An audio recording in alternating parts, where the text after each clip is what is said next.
この間不動産購入の話をしてから外を歩くたび家に目が行くようになったよ。僕なんか人に会うたびにこの人はどんな家に住んでるのかなとか、この人は家を買ったのかななんて思うようになっちゃったじょ。小さい家を借りて住んでる私たちは持ち家の人が羨ましいよね。そういえばこの前、どんな人がどんな家を買えるのか教えてくれるって言ったじょ。そうそう、今回は家を買う条件やローンを組んだ時の借入額について話してみるよ。つるっとチャンネルが始まるじょ。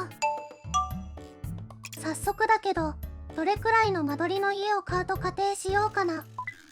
ここは贅沢に見積もって 2LDK、3LDK くらいのマンションにしたいじょ。じゃあ次に購入者の設定だけど、あまり若い人にするよりもこのイベントに直面していそうな世代にしてみようか。年収750万の単身者で年齢は40代なんてどう？参考にならない人には申し訳ないけど、今回はその設定で良いと思うじょ。自分の年収と違うっていう人はここからプラスマイナスして読み替えてもらうとして、まず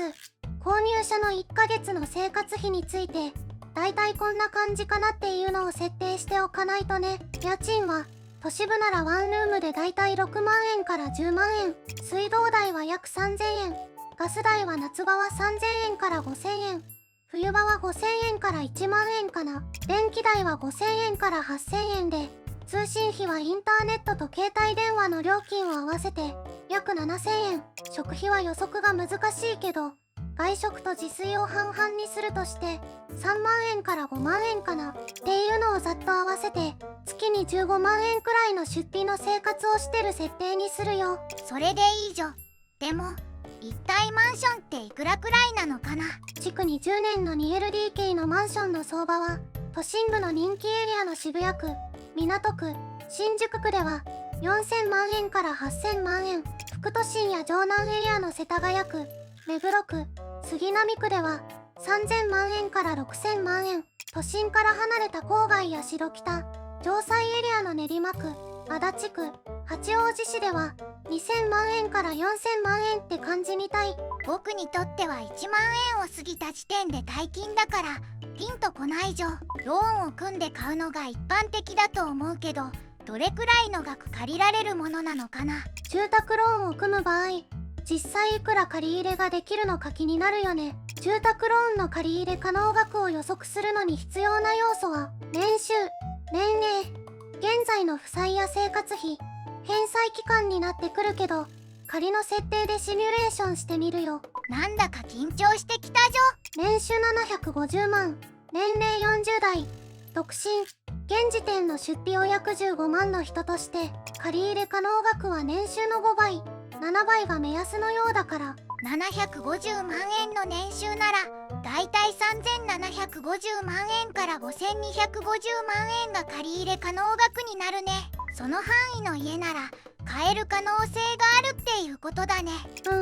そこにいくら現金で出せるかというのも関係するだろうから、贅沢を言ったり新築にこだわらなければ買えそうな気がしてくるよね。当たり前だけど、返済期間は退職予定年齢までの期間を考慮する必要があるよ。日本では一般的に65歳で退職する人が多いから、だいたい25年から30年の返済期間が想定されるけど、35年のローンを組む場合はそうとは限らないみたい。返済負担率は年収に対して 25% から 30% 程度が適切とされているから、750万円の年収なら年間の返済額は約187万円から225万円が相場と言えるかな。数字的にはなんとか射程圏内に入っているような気はしてきたけど、前に言ってたペアローンや合算ロ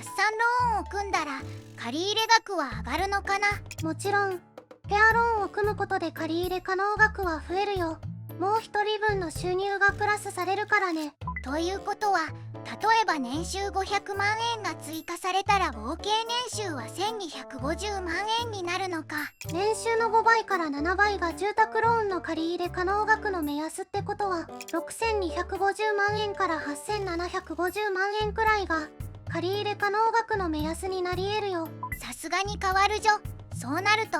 都内の人気エリアも範疇に入ってくるじょ。ただし実際の借入額は返済能力や年齢、金融機関の審査基準、金利条件にも依存するよ。あと、両者の収入や指定性や将来の収入見込みもね。ペアローンを利用する場合は、収入以外に健康状態、雇用形態も評価の対象になるんだって。もちろん、返済期間や将来の収入変動も検討事項になってくる。不安定な仕事についてると不利になりそうだじょ。安定した会社で働いてる方が有利だじょ。まあ、正確なところはプロに聞かないとわからないけどね。試しに、住宅展示とかに行って話を聞いてみるのもいいかもよ。役に立つ情報が得られるかも。確かに遊び感覚で行けるところが流行ってるって聞いたことがあるじょ。ただし、相手はプロだから曖昧な準備で行くと、思わぬ方向に行っちゃう可能性もあるし、ちゃんと準備して、あくまで話を聞くだけって強い意志を持っていってね。今回のつるっとチャンネルはここまで。よかったらいいねとチャンネル登録をお願いします。また見に来てね。